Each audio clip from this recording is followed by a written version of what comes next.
So let's look at the major categories that will determine wealth and how you make and spend money. So it'll be either earned income or passive income. It'll either passive or active income. Active obviously is you have to do it. What's the problem there? You're limited. You're limited to what you can do, exchanging time for money. Passive, you're not limited. You can have multiple sources of passive income. It's not taking up your time. Next, we're going to pay attention to the money. Is it earned income or is it capital gains? And the reason for that is how it's taxed. If it's earned income, you're taxed at the highest rate. So the worst scenario right now is active money, earned income. Active meaning you have to do it, so you're limited in what you can do, and it's taxed the most. That's the worst situation. That's typically your job.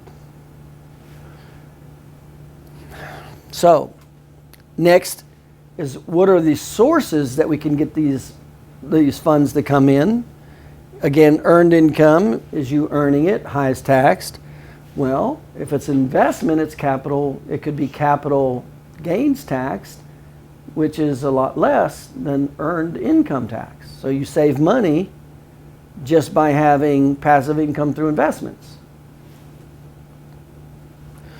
Or is it tax-free? There's some circumstances the money you make, it's tax-free. There's not a lot. But there's some circumstances that the money you earn, it's not taxed on earned income or capital gains. It's actually tax-free. And that's a very small market there. Okay, so that's how you get the money. Most of the time when people aren't educated, they do earned income and they're taxed at the highest rate. So they have the least amount of money available. Now, what makes it worse is what they do with the money. So now you're either going to put it in, you're either going to buy an asset or a liability. Most people are going to buy a liability, not an asset. And then you're going to look month to month. Is it going to appreciate month to month, or is it going to depreciate month to month? There's a difference between buying a liability that depreciates one time and you're over. It's even worse when you buy a liability and it depreciates and then every month it keeps going down, down, down, down, down. That's even worse. But that's what most people do. And then you look at the monthly payments. Are you getting a check because of the appreciation, the passive income? And how are you getting that check? It's not going to be earned income. It'll either be capital gains or tax-free or limited tax. Or are you going to have to pay? And of course, that's what most people do. They'll buy a liability, a depreciating liability with monthly payments, typically on your credit card, that now you have to pay every month on something that's decreasing in value and not going to give back to you any source of passive income or asset. So that's the normal purchase pattern of how to stay broke. Do earned income only. Now you're very limited in the amount of money you can make. Get taxed on it the most. Then when you spend it, buy depreciating liabilities that are not tax deductible. So buy a non-tax deductible event. So now you're paying the most for that thing. Remember, you've already been taxed. Now you're going to be taxed on what you buy. Versus buying a tax deductible event. In other words, knowing how to structure it where it's legally tax deductible based on the IRS guidelines. Then you go, okay, is this going to be monthly? Well, obviously, if it's an asset, you want it to be monthly. If it's a liability, hopefully it's just 1 month you created that liability and you're done. Worst thing you could do is create a liability that you have to pay on it every month now. So it's going down every month and you got to pay on it. So now you have the monthly payment. Is there no monthly payment? Well, that's the best if you bought a liability. The best is buying an asset that appreciates, not just once, but it's appreciating every month to some degree. So that's the best. That's how you get wealthy. And the worst is buying the non-tax deductible liability that depreciates, that you have to pay on monthly, that goes down, like a car. You buy a car, typically you're going to buy it with earned income. So you're going to be taxed a lot on your money. Then when you buy the car, you'll buy it in a non-tax deductible structure, so it's going to even cost you more than the car. And then typically you'll get a loan. So that car is going to continually dive in value, and then you're going to have to continually make payments, and the payments are going to be from earned income, which are limited by, that's taxed the most. And then it'll happen every month. That's how most Americans buy and stay broke. So the more you learn about each of these strategies, you try to impact and affect them as much as possible. So we want to try to obviously maximize our earned income. There's strategies of doing that, but we're limited. That's why only 1% of millionaires become millionaires, exchanging time for money. You got limited time. Okay, then we look for passive income sources. Some passive income sources are way more reliable than others. Real estate's created 70% of the millionaires. If you're a chiropractor and you know what you're doing, hiring, training, and managing associate doctors is the easiest, cheapest, most lucrative passive income there is. We can spend as little as $6,000 and make $100,000 a year. And if you do it another way, in a way we structure it, it can be 100% tax deductible $100,000 a year. But you got to know, what are these guidelines? How do you set this up? Then you want passive income. If you do, you want it's capital gains instead of earned income.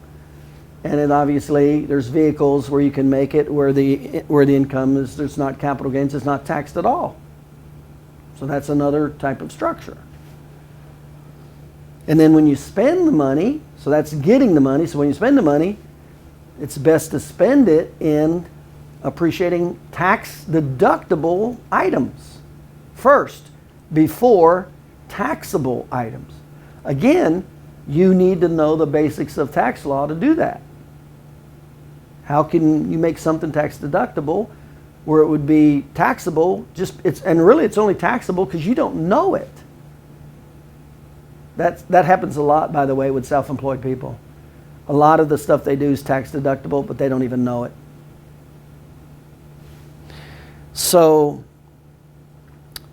that's what you prefer to have, is the asset, appreciating asset. That first you want a tax deductible event, then you want an appreciating asset, then you want an asset that appreciates monthly, that gives you a dividend. That's what you try to do to create the passive income that's either capital gains or no tax at all. That's how you create wealth. But that's not what most people do. Now, you won't be able to control all of these, but every time there's one of these interactions, you're trying to position yourself in each one of these categories. So you have to learn about each of these categories. In other words, first you have to learn how to maximize your profitability. You got to learn how to make the most money for your time and energy. That's the easiest thing to do. Most people never do that. Then you go, well, what kind of passive investments are there? What are some great returns? Well, if you're a chiropractor, knowing how to run a chiropractic office, knowing how to hire, train, and manage associate doctors is the single most passive profitable thing you can do. Spend $6,000 to make $100,000 a year. There's not many investments you can do. What kind of return on investment is that? I mean, that's a lot. I mean, you talk about people that make 10% returns and that they go, that's great.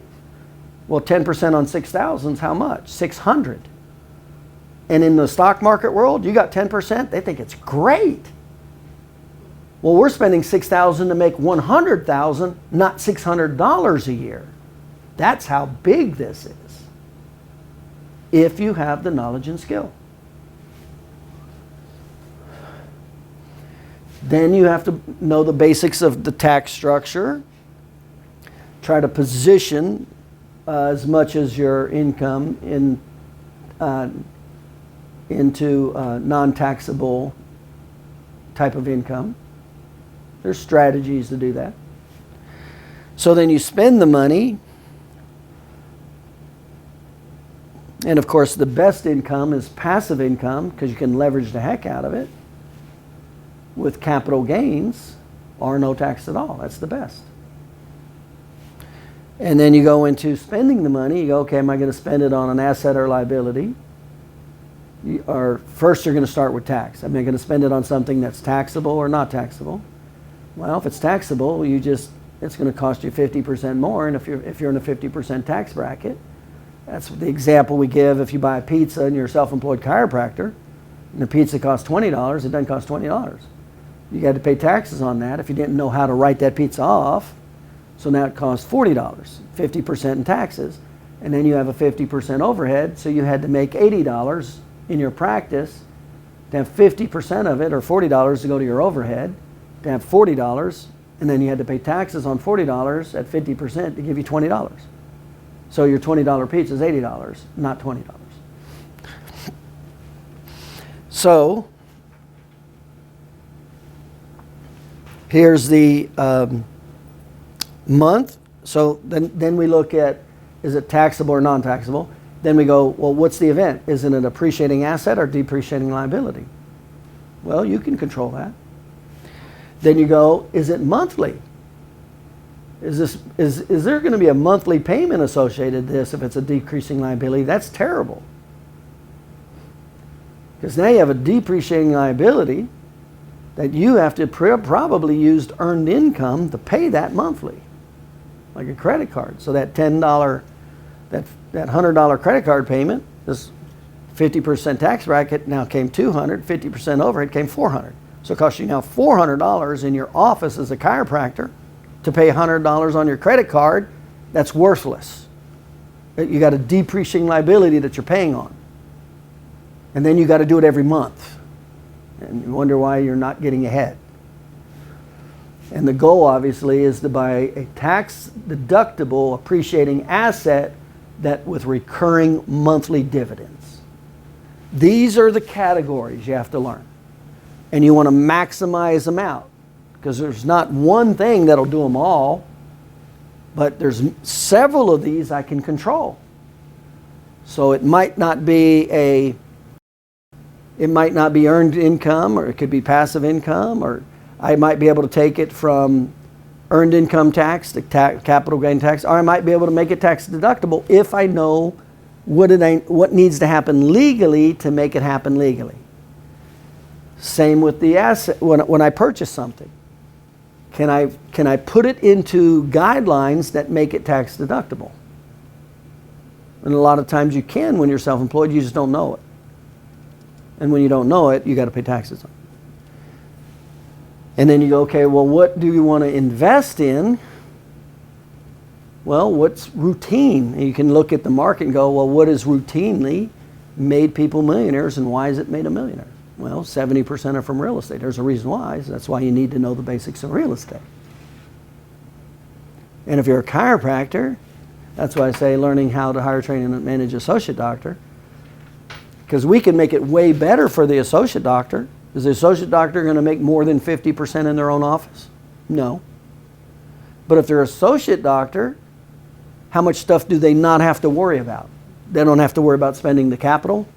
They don't have to worry about hire, training, and managing staff. They don't have to worry about a ton of headaches when you're self-employed. They just have to worry about their new patients and patient education, and that's pretty much it. They don't have all the worries of somebody who owns the business who's self-employed. So there's way more better benefits being the associate doctor with us. No risk. You can maximize your income. You can take vacations and get paid. You can't do that on your own. You know, you can have the other doctor switch off where each of you treat each other's patients for a certain amount, and you're still getting paid when you take a vacation. And you can take as many vacations as you want and still get paid in our system as an associate doctor. You try that in your own office, you're going to lose a lot of money and a lot of patients. These are the categories. And that's why I say chiropractor or the white-collar professional with a little bit of a disposable income is the best possible potential. All you have to do is learn how to maximize your The main profit centers in your office: new patient education, new patient educational sales, fees, and overhead. Most chiropractors never do that. The average number of patient visits in a chiropractic office is 107. That's 50% of what the chiropractor could do. And I would say it's like a hotel that's half empty every night.